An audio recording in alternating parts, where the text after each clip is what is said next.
कहानी की शुरुआत होती है जिंग हाउ नाम के एक लड़के से, जो अपनी छोटी बहन मिनी के साथ अकेला रहता था।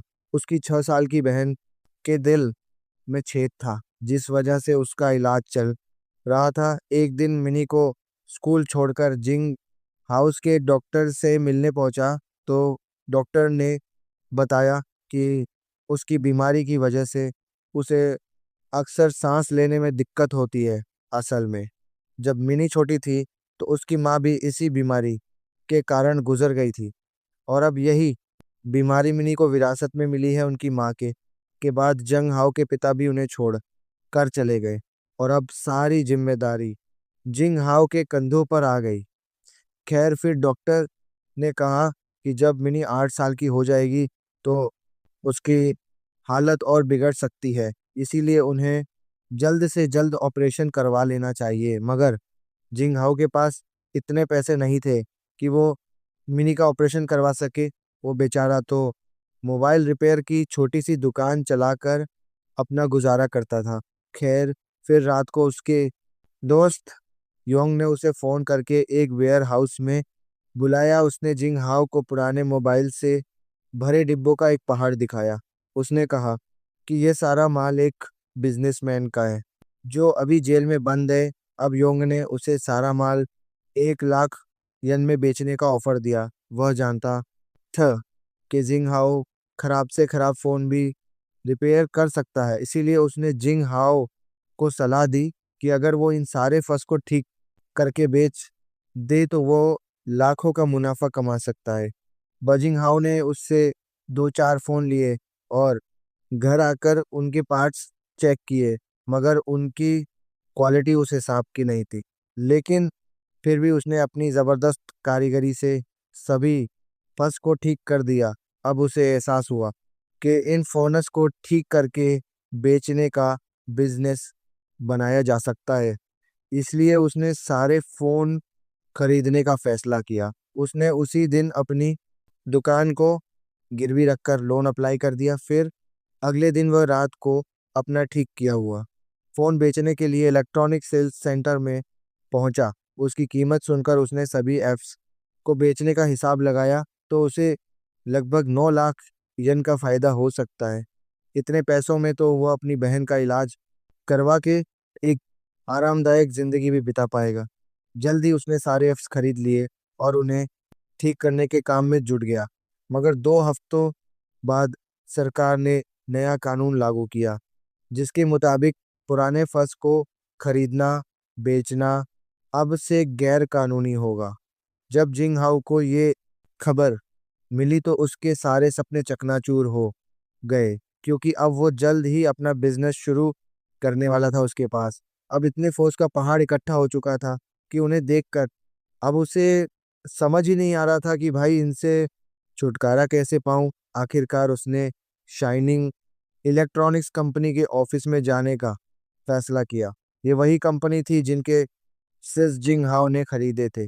वहां उसकी मुलाकात पिंग नाम के एक मैनेजर से हुई। जिंग हाओ ने उसे ऑफर दिया कि वह सभी फोर्स के स्पेयर पार्ट्स निकालकर उन्हें ठीक कर सकता है, और फिर उनकी कंपनी इन पार्ट्स को गरीब देशों में बेच सकती है। उसे यकीन था कि विदेश में इन स्पेयर पार्ट्स का बहुत बड़ा धंधा बन सकता है, मगर लापिंग ने उसका ऑफर ठुकरा दिया, क्योंकि उसे लगा कि जिंगहाओ के spare parts quality control test pass नहीं कर पाएंगे। लेकिन जिंगहाओ ने वादा किया कि वो अच्छी क्वालिटी के पार्ट्स बनाकर दिखाएगा। आखिरकार लाई पिंग ने कहा कि पहले भाई थोड़े बहुत बना के देखा, अगर बढ़िया हुए तो कंपनी डील करने को मेहनत के साथ फनस में से छोटे छोटे पार्ट्स निकालकर उन्हें रिपेयर करने में जुट गया। ये काम बेहद पेचीदा था, मगर मेहनत और लगन से जिंग हाओ ने सभी के पार्ट्स निकालकर बिल्कुल ठीक कर दिए। इसके बाद वो इन्हें लेकर कंपनी के हेडक्वार्टर्स में पहुंचा। कंपनी वालों ने उनका टेस्ट करवाया, और आखिरकार जिंग हाओ के पार्ट्स क्वालिटी टेस्ट में पास रहे। इसके बाद वह दौड़कर लाई पिंग से मिलने गया, लेकिन वह कंपनी के डायरेक्टर मिस्टर जाओ के साथ था। जिंग हाओ ने उसे क्वालिटी रिपोर्ट दिखाई, मगर लाई पिंग ने कहा कि उसने पार्ट्स खरीदने का कोई वादा किया ही नहीं था, असल में लाए। पिंग ने उससे वादा ऐसे ही कर दिया था क्योंकि अंदर ही अंदर उसे भरोसा था कि यह 20 साल का लड़का अच्छी क्वालिटी के पार्ट्स कहाँ बना पाएगा। खैर, फिर जिंग हाओ दौड़कर मिस्टर जाओ के पास गया और उनसे 10 मिनट का समय मांगा ताकि वह उन्हें अपना बिजनेस आइडिया समझा सके। मगर मिस्टर जाओ जल्दी में थे, इसलिए वह उसकी बात बिना सुने अपनी गाड़ी में बैठ गए। तब जिंग हाओ ने अपनी मोटर बाइक पर उनका पीछा किया और काफी खतरनाक रास्तों से बचते बचाते मिस्टर जाओ की ट्रेन तक पहुंच ही गया। उसने फिर से उनसे 10 मिनट का समय मांगा और फिर अपना सारा बिजनेस उन्हें समझाया। तब मिस्टर ओ ने कहा कि वो पुराने एफ्स खोलकर सारे पार्ट्स थोड़ी ना ठीक कर लेगा, पर जिंग हाओ ने कहा कि सर, ये मत सोचो कि मैं कर पाऊंगा या नहीं। आप ये सोचो कि अगर हो गया तो क्या आप मुझसे डील करोगे उसकी इस बात पर। मिस्टर जाओ ने हामी भर दी, लेकिन मिस्टर जाओ ने यह भी कहा कि अगर वह नाकामयाब रहा तो मिस्टर जाओ फैक्ट्री या वर्कर्स का खर्चा नहीं देंगे।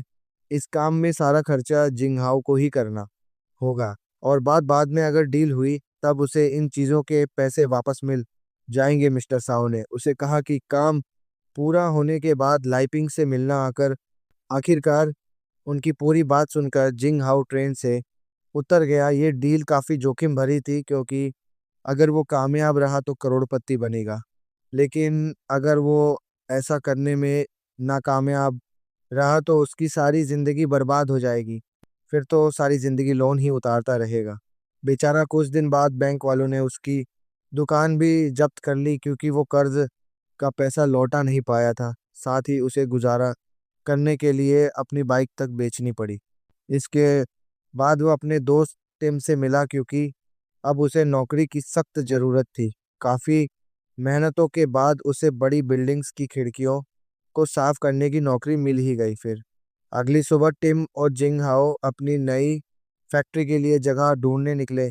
जल्द ही उन्हें एक पुराना सा गोडाउन मिला और जिंग हाओ ने उसे 3,000 येन देकर किराए पर ले लिया। इसके बाद उसने टम के साथ मिलकर पूरे गोडाउन की सफाई की ताकि वहां पर फर्श को ठीक करने का काम शुरू किया जा सके। आखिरकार सारा माल भी गोडाउन में पहुंच गया। अब उन्हें वर्कर्स की ज़रूरत थी, मगर उनके पास वर्कर्स को तनख्वाह देने के लिए पैसे ही नहीं थे। इसीलिए उन्हें किसी ने सलाह दी कि उन्हें रिटायर्ड लोगों को काम पर रखना चाहिए। इसके बाद वह कॉन मोए नाम की एक लड़की से मिले जो पहले इलेक्ट्रॉनिक्स कंपनी में काम करती थी, लेकिन फिर एक एक्सीडेंट में उसकी सुनने की शक्ति चली गई। तब जिंग हाओ ने उसे काम पर रखा और चिल्ला चिल्ला कर उसे काम सिखाया। अगला वर्कर था जेम्स, जो पहले मैनेजर हुआ करता था, पर एक दिन उसने किसी को पकड़ के पीट दिया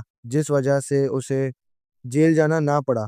जिंग हाओ ने उसे भी स्पेयर पार्ट्स ठीक करने का काम सिखाया। फिर उनकी अगली मुलाकात हुई हांजी नाम के एक आदमी से जो पूरा दिन गेम्स खेलकर अपना समय बर्बाद ही करता रहता था, लेकिन अब उसे नौकरी की ज़रूरत थी क्योंकि अब वो अपनी पसंदीदा औरत से शादी करने वाला था। इसके बाद टिम वृद्धाश्रम से कुछ बुड्ढों को लेकर आया जो जिंग हाओ की मदद करना चाहते थे। हालांकि वह काफ़ी ज़्यादा बूढ़े थे, मगर जिंग हाओ को उनकी पूरी ज़िंदगी के काम के तजुर्बे की बहुत कद्र थी। आखिरकार जिंग हाओ ने कुछ ही दिनों में उन्हें भी तैयार कर दिया और इन्हीं वर्कर्स के साथ मिलकर उसने नाइस व्यू नाम से एक कंपनी बना दी।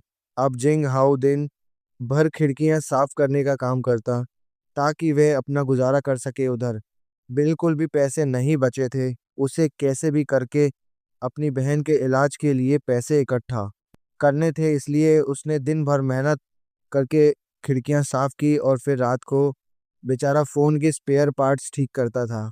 मगर अब भी जिंगहाओ की मुश्किलें कम नहीं हुई क्योंकि कुछ दिन बाद गोडाउन के मालिक ने उसे बुलाकर कहा कि हाँ भाई, पिछले 2 महीने का किराया नहीं दिया तुमने। जिंगहाओ ने उससे गिड़गिड़ा हुए थोड़ी और मोहलत मांगी। उसने बताया कि वह काफ़ी मुश्किल समय से गुजर रहा है, मगर गोदाम के मालिक को इससे कोई फर्क नहीं पड़ा और उसने उसे जल्द से जल्द कैसे भी करके किराया देने को कहा।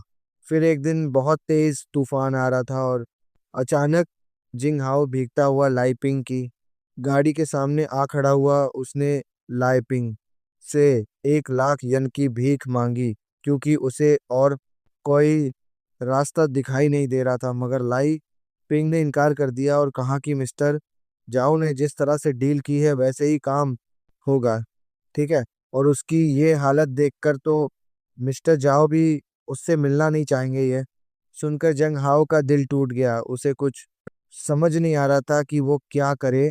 उसके कानों में अपनी माँ से किया हुआ आखिरी वादा गूंज रहा था कि चाहे कुछ भी हो जाए वो मिनी का ख्याल रखेगा। अगली सुबह उसे गोदाम के मालिक ने कहा कि 3 दिन के अंदर गोदाम खाली कर देना। अब तो जिंग हाओ पूरी तरह से हिम्मत हार चुका था और उसे बुरी खबर अपने वर्कर्स को भी देनी थी। अगले 2 हफ्तों में काम पूरा होने ही वाला था मगर उसके पास काम जारी रखने के लिए कोई जगह ही नहीं थी।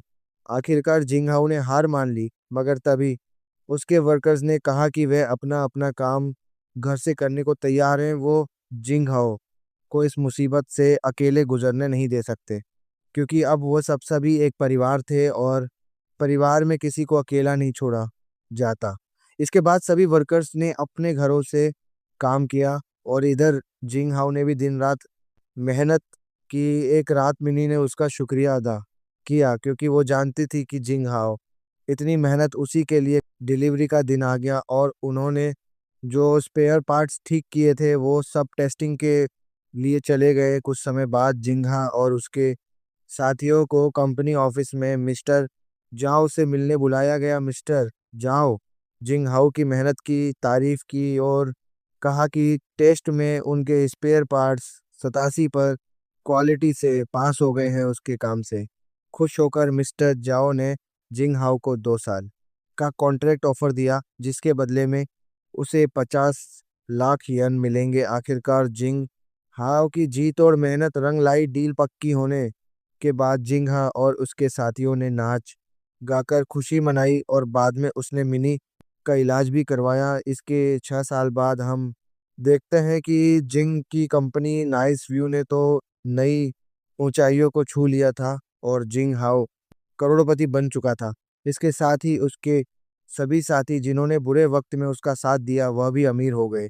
लेकिन जिन लोगों ने उसकी बुरे वक्त में मदद की थी उसने उनका हाथ कभी नहीं छोड़ा। उसने उन्हें भी अमीर बना दिया था और अब वो सब भी अच्छे खासे अमीर हो गए थे। अगर वीडियो पसंद आई तो लाइक कर देना, चैनल को सब्सक्राइब कर देना। मिलते हैं अगली वीडियो में।